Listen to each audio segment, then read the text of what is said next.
Yeah. I want to ask you about redactions.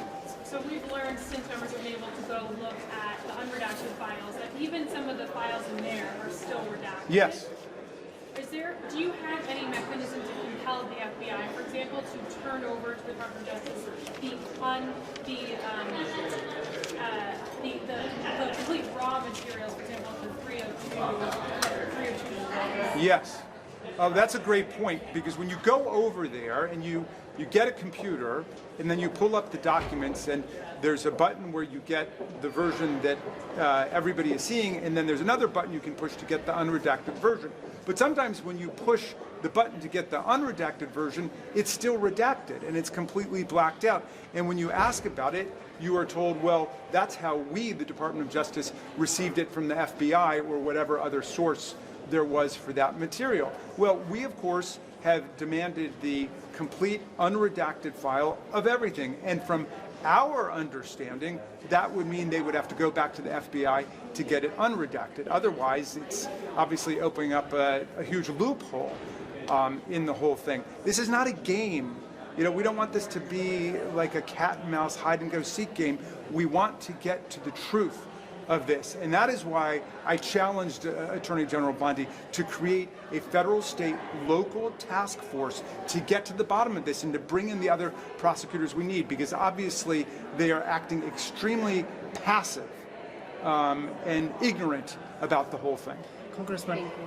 I'm sorry. I want to know if you had a count on the number of questions you said she didn't answer. We have counted up. I don't know if this is complete, but let me see. 2, 3, 4, 5, 6, 7, 8, 9, 11. 15 questions. That seems low, like a low count, but I'm sure it's some kind of record in the Judiciary Committee. So, Congressman, a few countries like Poland, Norway have started their own investigation in Epstein file. Do you support that? Well, certainly if they have reason to open it, absolutely. Look, I mean, this is a global scandal, and we're seeing with Keir Starmer and what's going on in England that there are other societies that are applying the proper seriousness and gravity to the matter. And if the British monarchy can take this seriously, how about the American democracy? And that's what's at stake in a hearing like today. Attorney General Bondi was obviously trying to just blow off the whole thing. And I thought there was a very powerful question that was offered. I can't remember if it was Zoe Lofgren or I can't remember which colleague, but one of the Democrats basically said to the gathered victims and survivors today, would you feel confidence in coming forward at this point based on her performance? And I don't think there's anybody who could answer that in the affirmative. What she demonstrated was an incredible indifference and disregard for the interests of the survivors and the victims.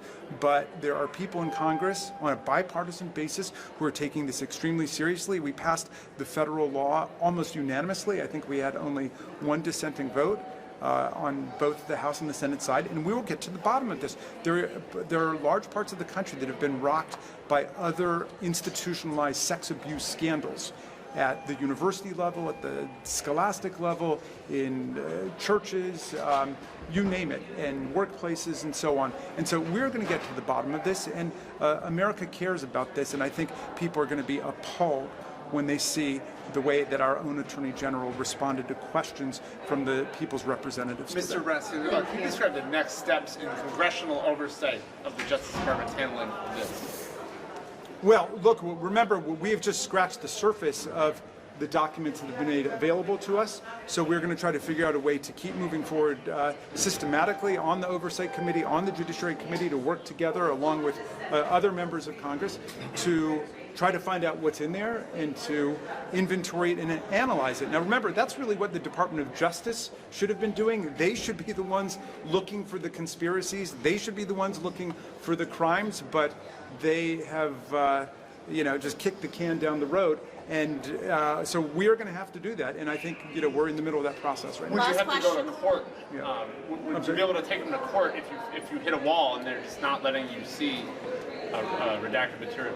Well, if those 3 million other documents are not released, I think that raises a profound problem under the federal law that we've passed, and then we've got to figure out what is the best way to proceed. And obviously I can't speak for either my Judiciary Committee colleagues or the Oversight Committee colleagues at this point, but we take it very seriously that the full law must be complied with.